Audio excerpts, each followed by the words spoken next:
Hello friends, अब हम चलते हैं एक्सरसाइज 8.3 के क्वेश्चन नंबर 5 के पार्ट नंबर 5 पर। ठीक है, और वो दे रखा है हमें cos A minus sin A plus 1। ठीक है, और क्या दे रखा है, cos A plus sin A minus 1 is equal to cosec A plus cot A using the identities this. हमें आइडेंटिटी दे रखी है कि इस आइडेंटिटी को यूज करके क्वेश्चन सॉल्व कीजिएगा, और मतलब ये वाली आइडेंटिटी यूज करके हमें क्वेश्चन को सॉल्व करना है। अब ये कैसे सॉल्व होगी, कैसे हमारी वैल्यू पहले इस तरीके से आएगी, तो हम थोड़ा सा इसको देखते हैं। सबसे पहली बात ये है कि हमें ये LHS लेना है। ठीक है, तो LHS हमने ले लिया है cos A minus sin A plus 1। ठीक है, और नीचे क्या है, डिनोमिनेटर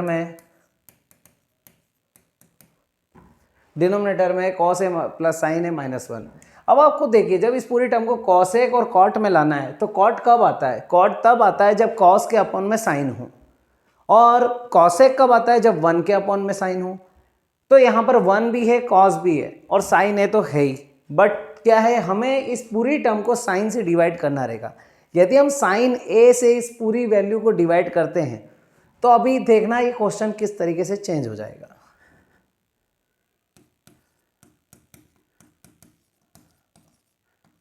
डिवाइडेड बाय साइन ए। ठीक है, तो कॉस ए अपॉन क्या हो जाएगा, sign A minus sin A upon sine ए, और हो जाएगा प्लस 1 अपॉन साइन ए। अब यहाँ पर क्या होगा, कॉस का वही सेम जो ऊपर हुआ है। ठीक है, ऊपर की वैल्यू में जो हमने साइन ए से डिवाइड करा है, सेम नीचे की वैल्यू में भी साइन ए से डिवाइड करेंगे, प्लस साइन ए अपॉन 1 अपॉन। अब यहाँ पर क्या होगा, साइन से साइन कट, यहाँ पे भी साइन से साइन कट, तो यहाँ पे दोनों जगह 1 आ जाएगा। ठीक है, अब यहाँ बाकी वैल्यू को कैसे चेंज करके लिख देंगे हम, कॉस अपॉन साइन क्या होता है, cot A minus 1 plus 1 upon sin क्या होता है, कॉसेक ए। आपको आइडेंटिटी तो याद करनी ही होगी। अगर आपको आइडेंटिटी याद है तो बहुत, आइडेंटिटी प्लस इनके जो ट्रिग्नोमेट्रिक रेशियो रहते हैं एक दूसरे के रिस्पेक्ट में कैसे इन्हें लिखते हैं, तो वो अगर याद होगा तो ये क्वेश्चन बहुत इजीली सोल्व होंगे। कॉस अपॉन साइन क्या होगा, कॉट ए, इसकी वैल्यू ये रहती है प्लस 1 माइनस कॉसेक ए। ठीक है, ये टर्म एज इट इज़ हमारे पास आ चुकी है। अब इसको हम कैसे लिख सकते हैं, ऊपर वाली वैल्यू को क्या, cot A plus cosec A minus 1 लिख सकते हैं हम, cot A plus cosec A minus 1 upon में क्या हो जाएगा, cot A minus cosec A plus 1। कुछ नहीं, इसको थोड़ा सा शिफ्ट करके लिख लिया है हमने आगे पीछे करके।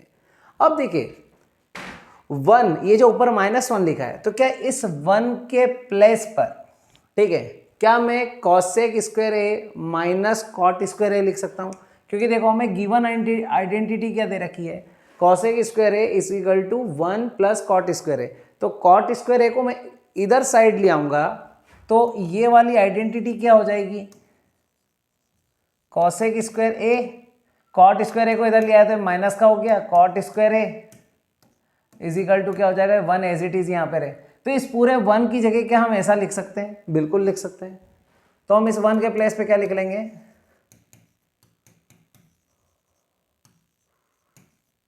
माइनस 1 के प्लेस पे ये वाली वैल्यू लिख देंगे, क्या है, कॉसेक स्क्वायर ए माइनस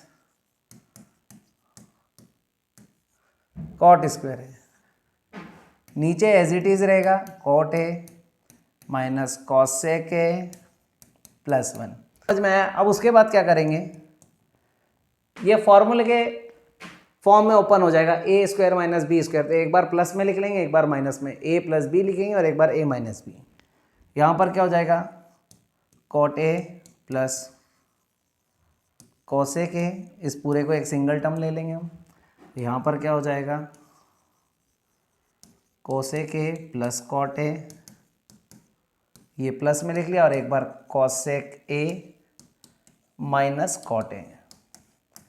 ये एक बार प्लस और एक बार माइनस में हमने लिख लिया है। ये ऊपर वाली टर्म को हम या तो इस 1 को आगे भी लिख सकते हैं या फिर एज इट इज़ भी लिख सकते हैं, और ये नीचे वाली टर्म को हम एज इट इज़ लिख देंगे। अब देखिए ऊपर cot A plus cosec A और cot A plus cosec A, ये दोनों सिमिलर टर्म है, बस आगे पीछे लिखिए वैल्यू, बाकी है सिमिलर, तो इसको कॉमन ले लेंगे।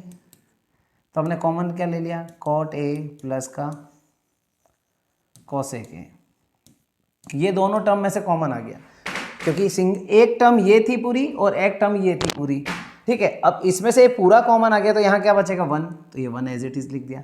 अब यहाँ क्या है बीच में माइनस, तो यहाँ माइनस लगा दिया।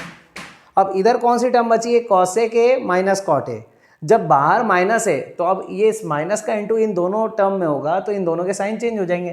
तो ये कॉसेक ए जो प्लस का था ये माइनस का हो जाएगा, और जो कॉट ए माइनस का था वो क्या हो जाएगा, प्लस का हो जाएगा। अब नीचे वाली वैल्यू को क्या हम एज इट इज जमा के लिख सकते हैं, क्योंकि देखो ये सिमिलर इसके जैसी दिख रही है हमें, बस कुछ नहीं है, कॉट ए लास्ट में लिखा और +1 आगे लिखा है इस वाली टर्म में, तो हम इस वाली वैल्यू को भी ऐसे लिख सकते हैं। +1 को आगे लिख दिया हमने, minus cosec A as it is लिख देंगे, और कॉट ए को बैक साइड लिख दिया, पर हमने विथ साइन लिखा है तो कोई प्रॉब्लम नहीं, हम लिख सकते हैं ऐसे। अब आप खुद देखिए ये वाली टर्म ये वाली टर्म बिल्कुल सिमिलर है, दोनों एक दूसरे से कट हो जाएगी, क्या बचेगा, remaining cot A plus cosec A. हमें क्या फाइंड करना था, cot A plus cosec A ही लाना था। हमारा आंसर आ चुका है, ठीक है। तो hence proved LHS is equal to RHS।